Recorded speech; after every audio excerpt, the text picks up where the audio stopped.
Olá, boa tarde. Hoje, dia 4/7, são 14 horas e 7 minutos.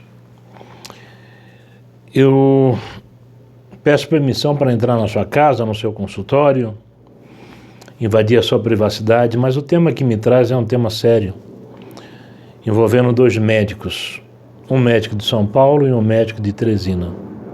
Ambos faleceram. Faleceram em razão da tristeza, em razão da depressão, porque ambos foram injustamente agredidos verbalmente, tiveram a sua honra e seu profissionalismo abalados por uma falsa acusação de crime de duas famílias distintas, uma de Teresina e outra de São Paulo. Vamos começar por São Paulo. São Paulo é um médico com 52 anos de clínica médica, é um médico clínico geral, hoje generalista, né? Que foi vítima de uma falsa acusação de assédio sexual por parte de uma paciente e por conta disso houve uma denúncia no CRM e o CRM, por dever de ofício, instaurou a sindicância para dar a ele o legítimo direito de defesa, ampla defesa, o direito que é amparado, albergado pela Constituição Federal, lá no seu artigo 5º, inciso 55. Esse médico aqui de São Paulo, como eu já disse, vou repetir, 52 anos de clínica médica. Há 46 anos, ou nos últimos 46 anos, ele foi assistido por uma enfermeira que ficava dentro da sala de atendimento com ele, dentro do seu gabinete ou do seu consultório, independente da consulta que fosse. Ela assistia esse médico, do início da consulta ao final, e ela é que dispensava o paciente e acompanhava até a recepção. Enquanto ela não retornasse para a sala, outro paciente não adentrava ali. Esse foi um protocolo de segurança natural que esse médico implantou. Além dessa enfermeira, ele tinha mais duas enfermeiras que auxiliavam os demais médicos. E quem são os demais médicos? 2 filhos e uma filha dele. Ambos casados também, e seus cônjuges também médicos, que também trabalhavam ali. Só por esse fato, qualquer notícia, qualquer falsa acusação dessa natureza cairia por terra. Mas, infelizmente, nós descobrimos que essa pessoa, essa pseudo-socialite, que também descobrimos que não é uma socialite, ela é useira e vezeira da prática desse crime, tanto em consultórios odontológicos, clínicas, salão de estética, ela sempre fez isso. Se colocava como uma socialite, fazia a falsa acusação, e aí vem a extorsão. Ou vocês me dão tanto, ou eu vou botar a boca no trombone, vou no CRM, vou aqui, blá, blá. E a maior parte dessas clínicas, desses médicos, acabavam por sucumbir à chantagem e à extorsão dessa senhora. Esse médico não sucumbiu. Não tinha como ele praticar esse delito, até porque é um homem de um coração enorme e um homem que sempre preservou em tratar bem e com respeito a todos. Ele não sucumbiu. Ele disse: "Só faça o que a senhora quiser." Foi feito um boletim de ocorrência, ele fez um boletim de ocorrência, estava na iminência de representar criminalmente, porque esse tipo de crime é crime que depende de representação, mas ao receber a sindicância, mesmo conversando com ele: "Olha, fique tranquilo, fique em paz, o senhor não será condenado em hipótese alguma nesse caso." Só para que os senhores tenham ideia, na sindicância nós juntamos apenas 62 declarações de pacientes, filhos de pacientes, netos de pacientes atendidos por este médico, além dos profissionais que ali trabalhavam. Todos enaltecendo a honra, o profissionalismo desse profissional. Um cidadão, um ser humano, que sempre primou por ajudar os mais necessitados. Não foram raras as vezes em que eu recebia no meu WhatsApp um pedido de socorro: professor, dá para o senhor ver esse laudo aqui dessa ressonância, dá para o senhor ver esse ultrassom, dá para o senhor ver esse diagnóstico. E por mais que eu seja especialista em direito médico, eu não sou médico. Muitas coisas você acaba aprendendo na prática. Mas o que eu fazia? Mandava para ele, assim como mandava para outros médicos e médicas, e ele sempre me atendia com cordialidade. Não foi uma nem duas vezes que eu liguei de madrugada para ele: mestre, estou com um problema assim, assim, assado, é um paciente assim, eu preciso remover o paciente, eu preciso fazer isso. E ele prontamente atendia sem cobrar um centavo. E eu conversando com ele, falava: não se preocupe, eu tinha uma brincadeira, tá com dor de cabeça, vai pescar, né? E até porque ele gostava muito de pescar. E eu conversei muito com ele, falou: fica tranquilo. Mas a tristeza sobreveio a ele, porque não tem coisa pior do que você ser acusado de algo que você não fez. Ofende a nossa alma, ofende o nosso eu, a nossa moral, a nossa honra. Ele, infelizmente, não resistiu, teve um AVC, foi socorrido, em leito hospitalar teve um infarto fulminante. Domingo nós sepultamos. O sepultamento dele, no mínimo 300 pessoas, entre familiares, pacientes e colegas de trabalho. Sucumbiu em razão de uma falsa denúncia. Em Teresina, saindo do cemitério, uma médica, hoje minha amiga, minha diretora, num grupo de clínicas que ela administra, onde ela é a médica responsável, RT de algumas unidades, revisora de todos os prontuários de pacientes juntamente comigo, e eu trabalhando como diretor jurídico dessa clínica, me manda uma mensagem e eu, pensando que era algo inerente a algumas das nossas unidades, parei o carro no posto para ler. Aí eu vi que era uma nota de repúdio e desagravo ao médico pediatra lá de Teresina, que atendeu uma criança no setor de emergência, fez todas as manobras possíveis para salvar essa criança, mas infelizmente essa criança entrou em óbito, ela veio a óbito. E a família, sem ter elemento técnico-científico, passou a acusar esse médico pela morte dessa criança. E espalhou nas mídias. Isso fez um mal terrível a esse médico. Esse médico adoeceu, jovem, com 25 anos de profissão, com certeza, como diz a nota de repúdio, teria mais 25 anos pela frente. Todos os médicos, os paramédicos adoravam esse jovem. Esse jovem entrou em óbito. Essa nota de repúdio é do dia 29/6, próximo passado. Só não sei precisar aos senhores qual foi a data do óbito e nem a causa do óbito, a não ser a tristeza que se abateu sobre ele. Isso me traz a vir a conversar com os senhores, principalmente também aos familiares de pacientes e aos pacientes e aos advogados, para que nós adotemos uma postura, primeiro, de respeito ao profissional, segundo, de dúvida sobre tudo aquilo que se chegue a nós, terceiro, de dúvida, indúbio pro réu, indúbio societate, ou dar ao médico o benefício da dúvida.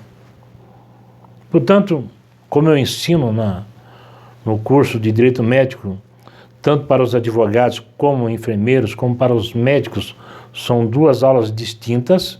Para médico é um formato, para advogados é outro.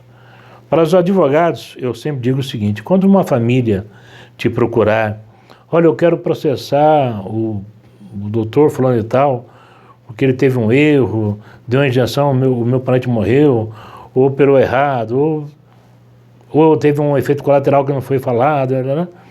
Antes de processar esse médico, adote uma postura de respeito ao paciente, aos seus familiares e também ao médico, até porque você ainda não teve acesso ao prontuário desse paciente. Vamos requerer o prontuário desse paciente, vamos fazer uma auditoria nesse prontuário. Após a nossa auditoria, se o advogado for competente para tal, tem advogados que não sabem fazer uma auditoria no prontuário do paciente. Tem advogados que sabem. E nós temos advogados que são médicos também, e vice-versa. Temos enfermeiros que também são advogados. Conheço vários. E temos uma juíza hoje que é médica também. Pois bem, a partir do momento que você faz a leitura, a auditoria desse prontuário, você vai fechar o seu parecer. Se você não é médico, o seu parecer é suficiente? Não. E nem se atreva a dizer que é. Porque não é, porque você não é médico. Por mais que seja assertivo, por mais que você tenha expertise, como se fosse um rábula na medicina, você não é médico. Então, você deve fazer o quê? Buscar o seu perito médico ou os seus peritos.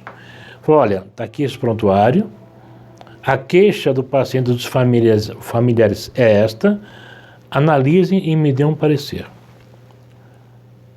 Se os peritos analisarem, emitir um parecer que se transformará num laudo pericial,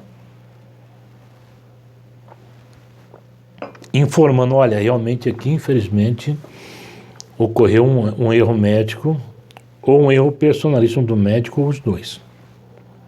Neste momento, e tão somente nesse momento, você afasta o benefício da dúvida daquele médico, até porque você está lastreado, firmado num laudo preliminar. Neste momento, eu ensino que mesmo nesse momento, você ainda deve tentar contemporizar com esse médico. E a figura dessa contemporização, nós vamos achar lá no artigo 840 do Código Civil, onde lá diz que às partes é dado o direito de prevenirem ou terminar litígios mediante concessões mútuas, ou seja, o famoso acordão. E é óbvio que essa contemporização, você não vai pedir, o senhor vai se desculpar. Não é isso. O cara errou, está sacramentado, o que você quer é uma reprimenda pessoal, pecuniária, pelos danos que ele causou nesse paciente. Se o dano foi morte, é óbvio que isso vai aumentar significativamente.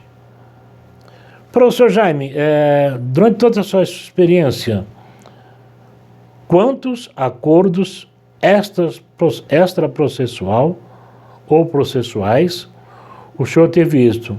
Nenhum. Eu tento, tem médico que nem responde, outros são mal criados, os hospitais também não respondem, passa um, passa outro. Então, o que eu tenho para mim, nesse momento, exauriu todas as formas de contemporização. E a minha consciência está tranquila para apontar o dedo para o médico. Sem medo que 3 estão apontados para mim e 1 está apontado para Deus. Por quê? Porque eu fiz a minha parte. Eu constatei realmente que houve o erro. Então agora eu vou em busca de uma punição e de uma reparação. E quando eu falo que vou em busca de uma imposição, uma reparação, uma indenização, eu falo de processos que vão tramitar na esfera civil, na esfera penal, às vezes na esfera tributária e na esfera administrativa. E lá na esfera administrativa eu vou buscar o apoio ao quê? a Lei 3268/67 e ao Código de Ética também, que eu vou dizer, olha, ele infringiu esses artigos do Código de Ética Médica. E na 3268, lá no artigo 22, eu vou dizer o quê? Da linha A à linha E, eu vou dosimetrar a gravidade do fato e vou enquadrar esse médico nessa tipicidade, nessa linha. Lembrando que a linha E é a mais severa que tem, porque nessa linha E nós temos a cassação desse médico. E que ela precisa de uma confirmação do Pleno do Conselho Federal de Medicina. Aqui embaixo reconheceu, optou pela condenação, tem que mandar para o CFM, de ofício, para que o CFM valide ou não a cassação, ou seja, aquele julgamento administrativo. Veja, nos dois casos não foi dado o direito e nem o benefício da dúvida a esses dois médicos, um sepultado em São Paulo e outro em Teresina. Jaime, você é pró-médico, então você está... Não, eu não sou pró-médico. Eu milito e transito dos dois lados. Eu administro alguns hospitais em alguns setores, defendo e sou diretor de alguns outros hospitais e redes de clínicas, sou professor na área do direito médico e administração hospitalar, sou revisor da RDC 50 e tantas outras RDCs, quando me contratam para tal, preventivamente. Já defendi médicos, já acusei médicos. Graças ao meu trabalho, cacei médicos facínoras, médicos que cometeram crimes abjetos, que dá repulsa só em falar, como absolvi vários médicos. O meu índice de absolvição é muito alto. Mas da mesma forma como eu digo que o advogado deve tratar o paciente, ou seja, me traz o prontuário, deixa eu analisar para ver se eu vou pegar o caso, eu também faço com o médico.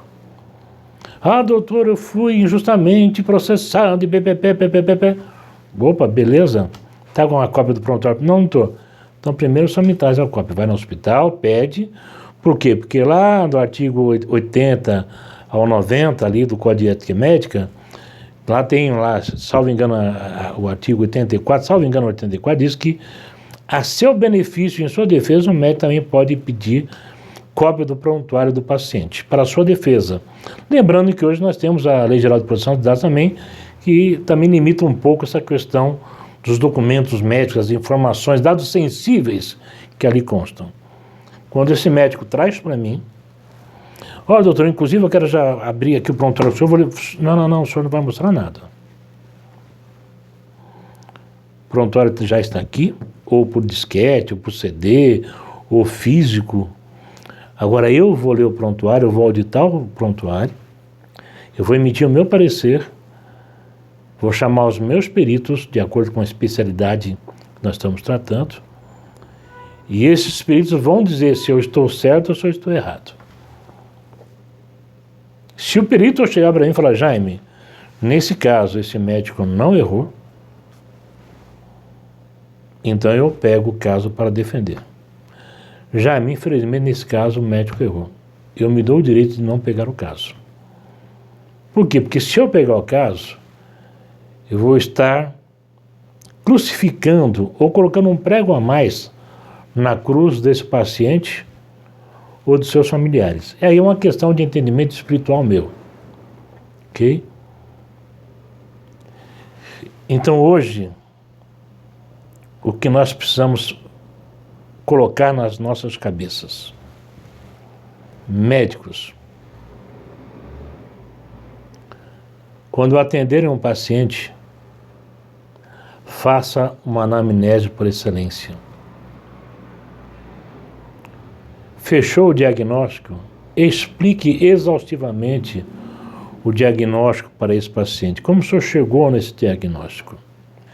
Explique exaustivamente qual será o planejamento do tratamento desse paciente. Ele vai ser híbrido? Não vai ser híbrido? Vai ser medicamentoso, terapêutico, ou vai ser medicamentoso, terapêutico e cirúrgico? Explique cada fase. Quais são as possibilidades de efeitos colaterais, efeitos iatrogênicos? Na parte cirúrgica, detalhe o procedimento cirúrgico para esse paciente. Olha, vai ser assim, vai ser assado. O senhor tem esses riscos em centro cirúrgico.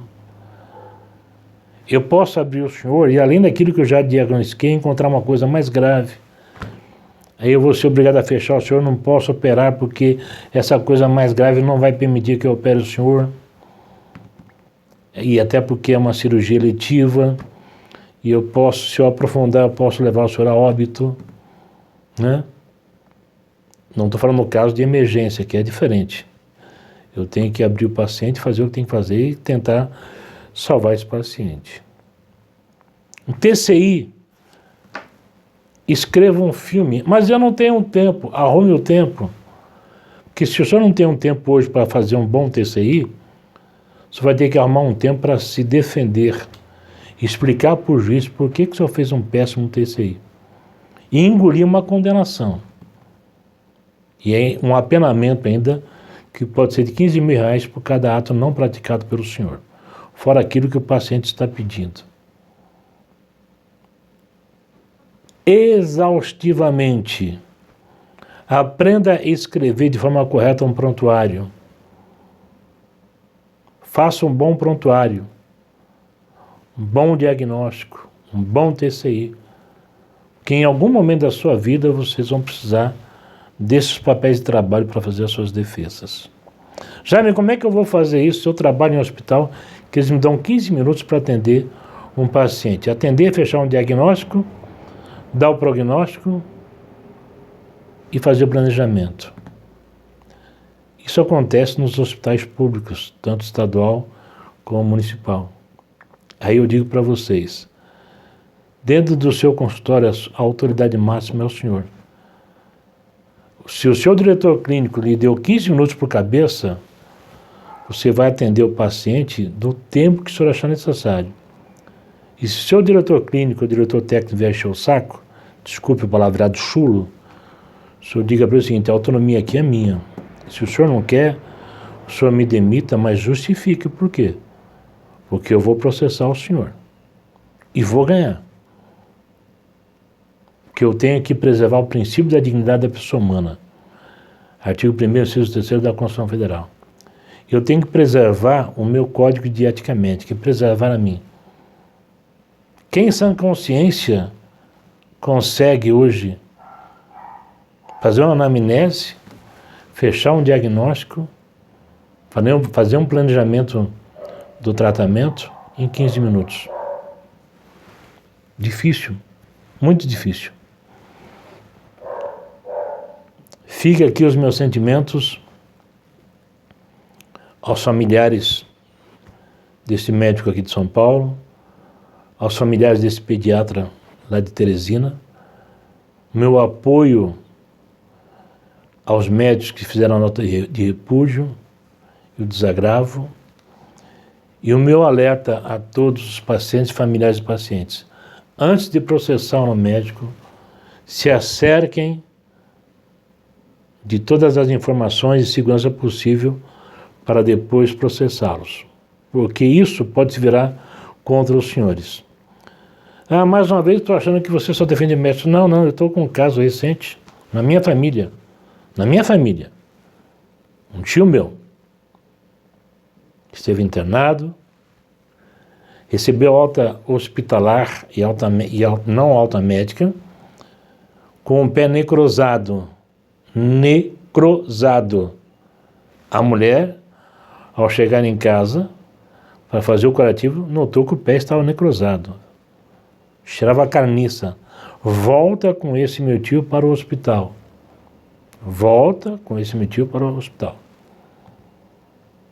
Os médicos, realmente, nossa, nós não sabíamos que estava necrosado.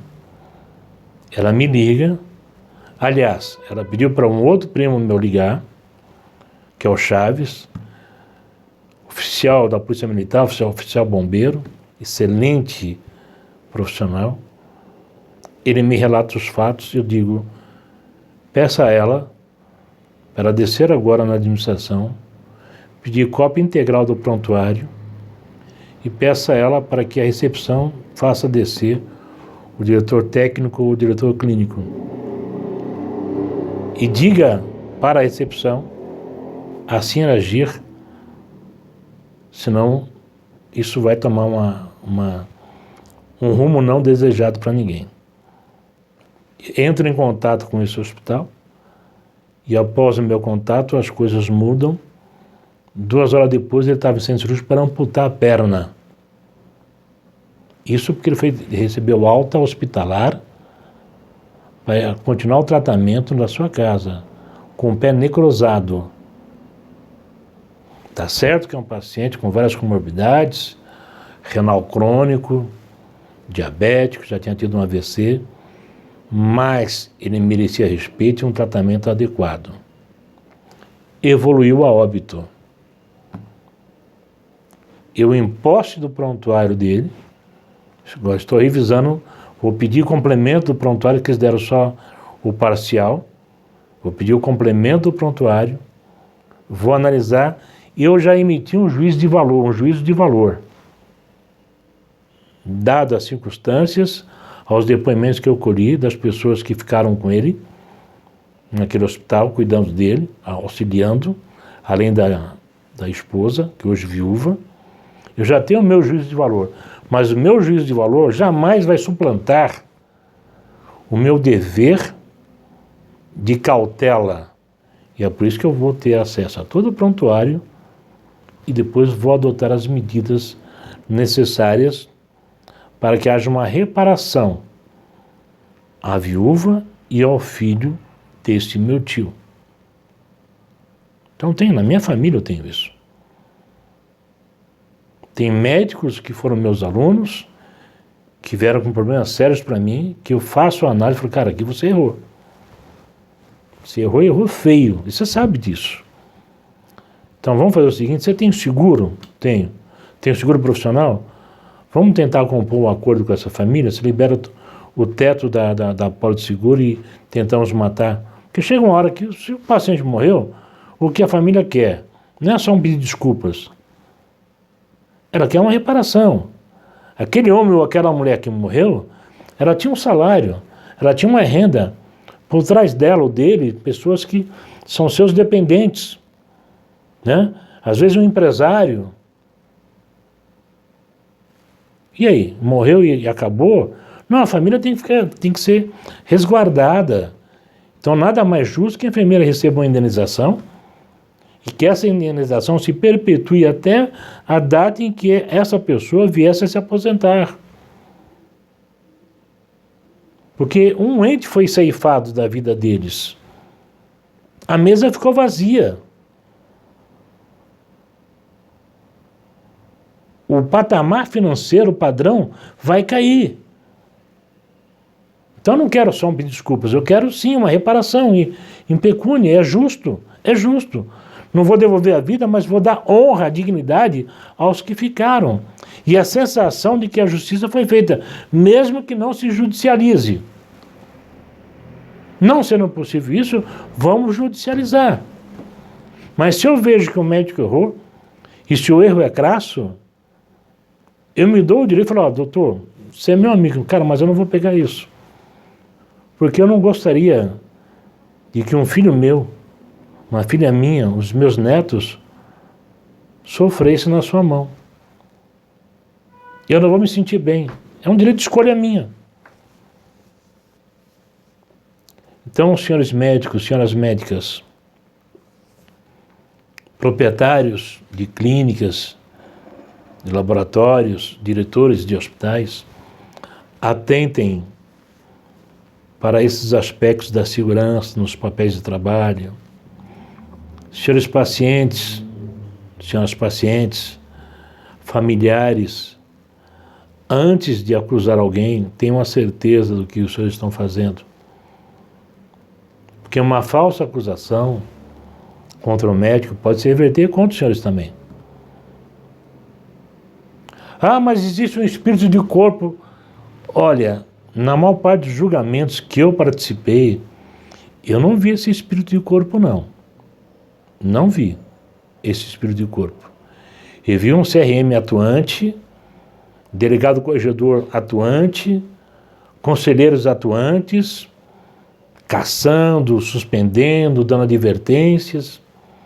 É claro que em alguns casos em que nós queremos uma punição mais severa, nós temos que lutar para obter. Eu estou com um caso de uma senhora que sofreu um crime gravíssimo praticado contra um médico, um ginecologista.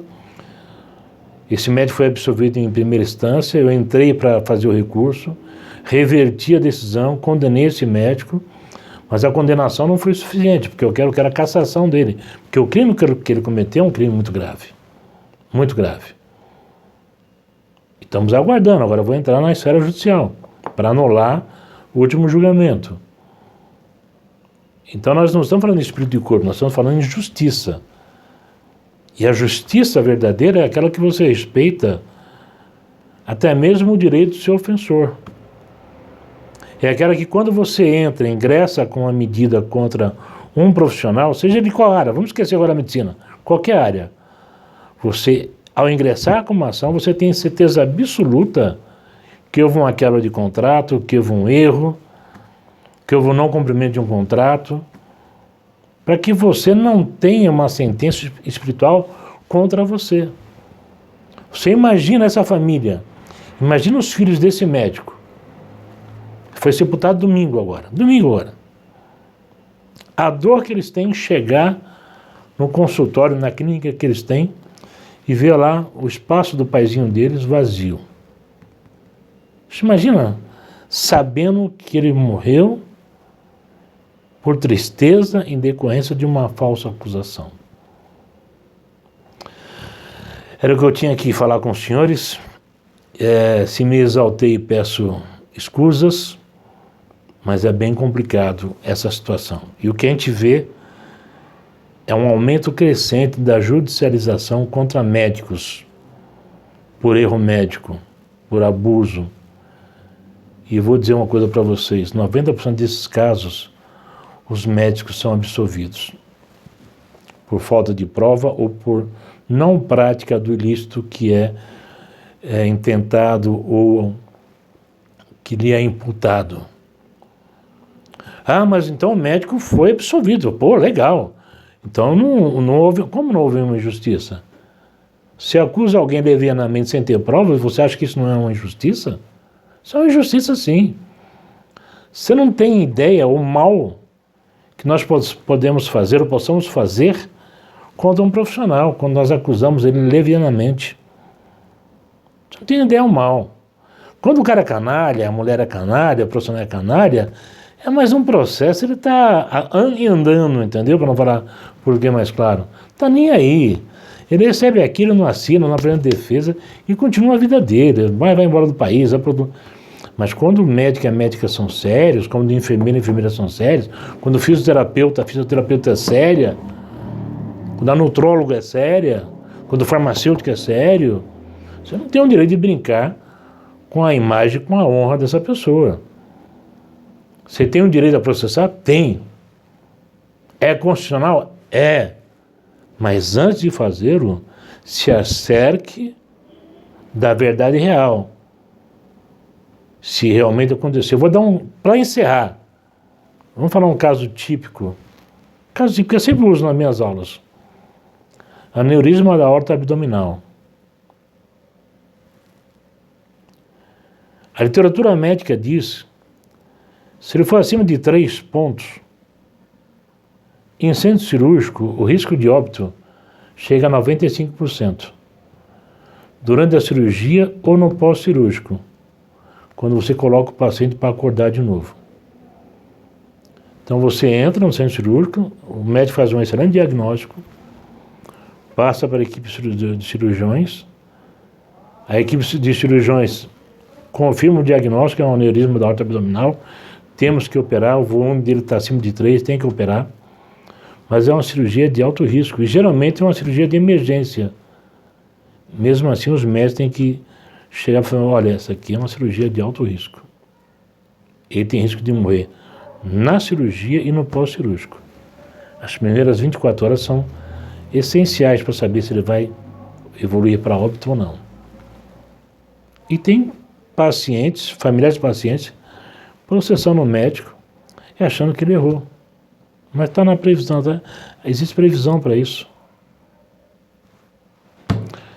Senhores, uma boa tarde, um bom resto de semana, vamos dizer assim, e que Deus tenha piedade de todos nós e que nos dê sabedoria para entendermos cada momento e que nós estejamos sempre alerta para fazer o melhor que nós possamos fazer e nos acercarmos de todas as formas de segurança, não só para nós, como para os nossos pacientes.